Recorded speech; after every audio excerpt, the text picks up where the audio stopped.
Gujarat Titans కు ఏది కలిసి రావటం లేదు. సీజన్లో ఇప్పటి వరకు ఆడిన 2 మ్యాచ్ల్లోనూ కంగుతింది. ఇదే సమయంలో గుజరాత్ టైటాన్స్ కు మరో దెబ్బ తగిలింది. కెప్టెన్ శుభ్మన్ గిల్ ఫిట్నెస్ సమస్యలను ఫేస్ చేస్తున్నాడు. రాజస్థాన్ రాయల్స్ తో మ్యాచ్లో బరిలో దిగలేదు. ఇదే ఇప్పుడు గుజరాత్ టైటాన్స్ అభిమానులను టెన్షన్ పెట్టిస్తోంది. అసలు గిల్ కు ఏమైందని అభిమానులు ఆందోళన చెందుతున్నారు. అయితే ఇదే అంశంపై Gujarat Titans assistant coach Parthiv Patel react అయ్యాడు.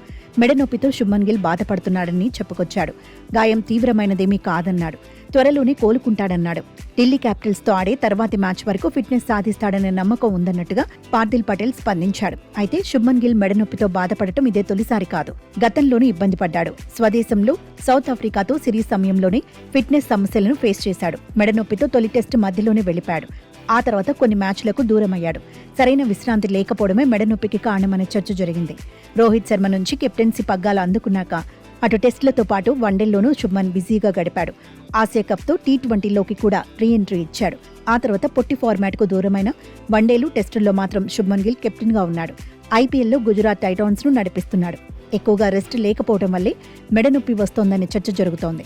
ఎంతో కెరియర్ ఉన్న గిల్ కు ఇప్పటి నుంచే ఇలా ఫిట్నెస్ సమస్యలు వస్తే మున్ముందు కష్టమే అనే టాక్ నడుస్తోంది. మరోవైపు శుభ్మన్ లేకపోవడంతో రాజస్థాన్ రాయల్స్ తో మ్యాచ్లో గట్టిగానే ఎఫెక్ట్ పడింది. శుభ్మన్ గిల్ స్థానంలో ఓపెనర్గా ఆడిన కుమార్ కుసాగ్రా విఫలమయ్యాడు. 18 పరుగులకే పరిమితమయ్యాడు. సాయి సుదర్శన్ హాఫ్ సెంచరీతో రాణించిన 211 పరుగుల టార్గెట్ను గుజరాత్ టైటాన్స్ ఛేదించలేకపోయింది. 6 పరుగుల తేడాతో చిత్తైంది. రాజస్థాన్ రాయల్స్ మాత్రం దూకుడు చూపించింది. ఒత్తిళ్లోనూ కాన్ఫిడెంట్ గా బౌలింగ్ చేసింది.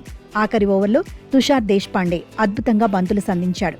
బ్యాటింగ్లో యశస్వి జైస్వాల్, ధ్రువ్ జురేల్ హాఫ్ సెంచరీలతో రాణించారు. మొత్తంగా గుజరాత్ టైటాన్స్ వరుసగా 2 మ్యాచ్లో ఓడింది. రాజస్థాన్ రాయల్స్ మాత్రం వరుసగా 2 మ్యాచ్లో గెలిచింది.